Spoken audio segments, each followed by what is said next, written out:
Hello! In this video, I'm going to be going over a good answer to another common interview question, which is, what salary expectations do you have? It's common for interviewers to ask you to provide a range for your salary within your cover letter or resume, but it's also possible that they might ask you on the spot during your interview. So here's how you can prepare. The first thing that you should always do, no matter what position you're applying for, is research. Specifically, research your industry standard wage. It's a good idea to always have some background knowledge, especially if you plan to negotiate, which is always a good idea. There are a few sites that you can use, like Glassdoor, Indeed, or Salary.com, that can give you an industry average. Pay depends on a bunch of different factors, like geographical location, cost of living, the company, your degrees, experience, and many more factors. Here's an example of what you can say after you've done that research. According to the industry standard, this role typically pays around $55,000 annually, though I believe that my thorough experience and career level should place me somewhat higher than that. If you find yourself uncomfortable giving a specific number, no worries. My piece of advice would be to provide a range, which can actually benefit you anyways. You can say that I expect my salary range to be around $75,000 to $85,000 annually due to my expertise and degrees. Keep in mind, when providing a range, your employer is likely to go towards the smallest number. So your target compensation should be the smallest number. You don't want to cheat yourself out of any pay if you do your target compensation as the higher one. You don't want to feel that you are undervalued or underpaid and start off on the wrong foot.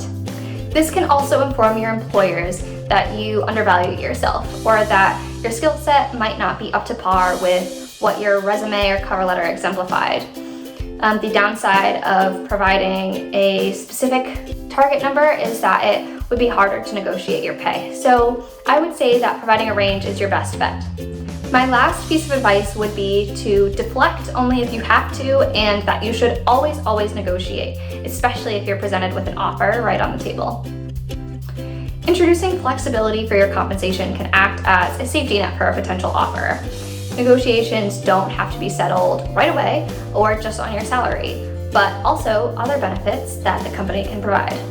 It is also good to note that anytime you are negotiating, especially for benefits, normally pay is sacrificed. So make sure that you know whether or not you are really set on a specific amount of pay, or if there is a little wiggle room for certain benefits to discuss, like health or dental insurance, a 401k. There's also the possibility for equity or stocks, bonus pay, flexible hours, employee discounts, and many more. Going back to kind of dodging the question, let's say you need more time to think, or you just feel like you still need to learn more about the position before you give any final answer. That is totally okay, and here is an example of what you can say. Actually, I would love to know more about the role specifically before I can give you a proper response in regards to my salary. Or you could say something like, thank you so much for your time, but before I give you a final answer, I would like to go over a few things first. A great example that you can use when negotiating, especially when you're negotiating benefits, you could say, while the industry standard is around, and then say the amount annually for this position, I would love to discuss other options such as benefits within your company. Awesome, you're gonna do great.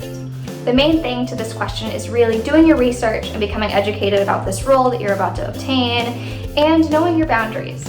Make sure that you don't take anything less than what you deserve, because you want to feel good about this new job that you just got.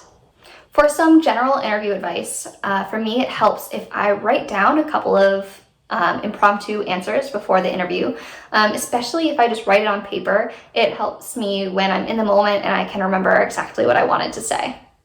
If you want other common interview questions answered, there are a bunch on our blog, and more will be popping up in a video format on this channel, so make sure you subscribe and keep a lookout.